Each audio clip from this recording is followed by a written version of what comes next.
Yesus selalu merespons keadaan, kondisi batin dari para muridnya.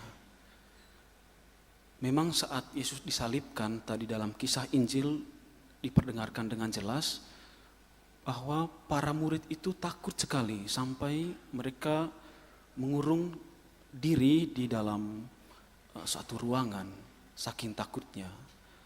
Jadi ketakutan itu kondisi batin yang pertama yang dialami oleh para murid.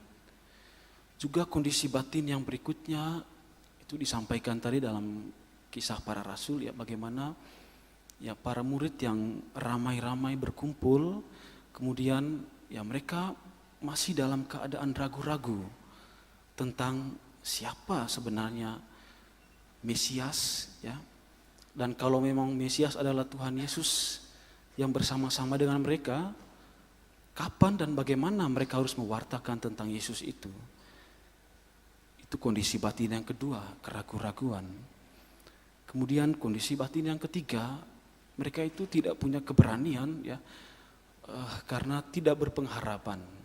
Ketika misalnya mereka mau menyatakan kebenaran bahwa Yesus yang kami ikut itu adalah Mesias, mereka masih ragu-ragu. Nah, saudara-saudari yang terkasih, setidaknya kondisi batin, disposisi batin yang dialami oleh para murid juga bersesuaian dengan apa yang sering kita alami dalam kehidupan sehari-hari. Kita seringkali mungkin takut, ya, ragu-ragu, tidak berpengharapan, tidak punya keyakinan.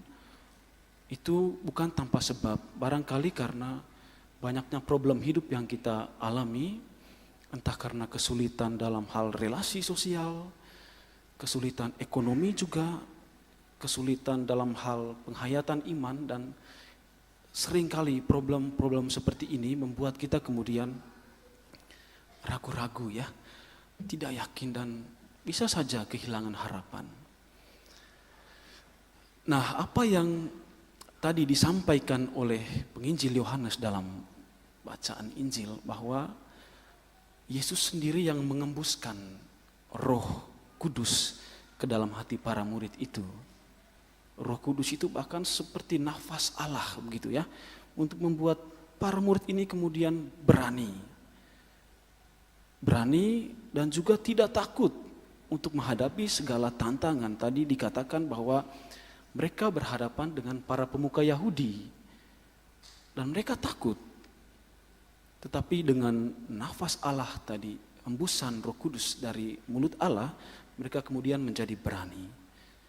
Kata Yesus tadi, dua ungkapan Yesus tadi, ya, damai bagi kamu, damai bagi kamu, dua kali disampaikan kepada para muridnya, membuat para murid kemudian tenang batinnya untuk menghadapi problem hidup mereka, untuk bisa mengatasi tadi keraguan-raguan, sikap tidak berpengharapan, tidak yakin, dan sebagainya itu.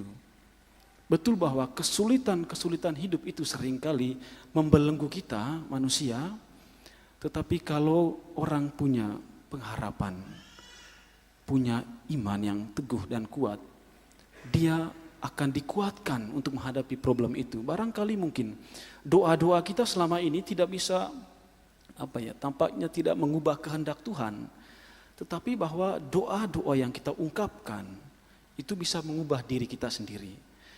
Ketika kita meminta, Tuhan berilah aku kesabaran, itu berarti kalimat-kalimat doa itu kemudian mengubah hati kita, membarui diri kita untuk kemudian kita sabar menghadapi persoalan. Mungkin bukan kita tidak meminta bahwa Tuhan jangan sampai ada kesulitan dalam hidupku. Soalnya bahayanya kalau misalnya doa seperti itu tidak dikabulkan, kita akan apa?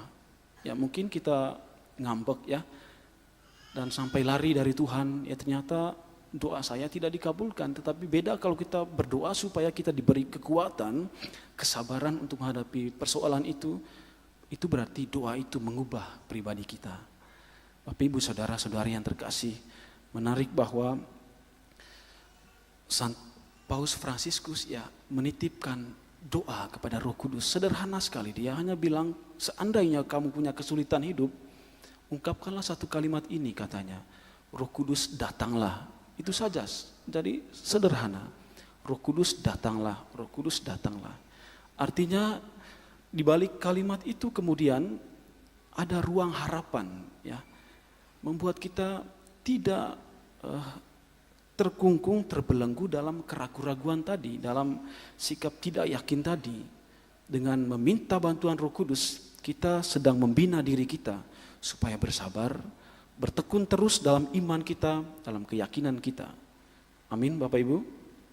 Amin. Tuhan Yesus memberkati kita semua.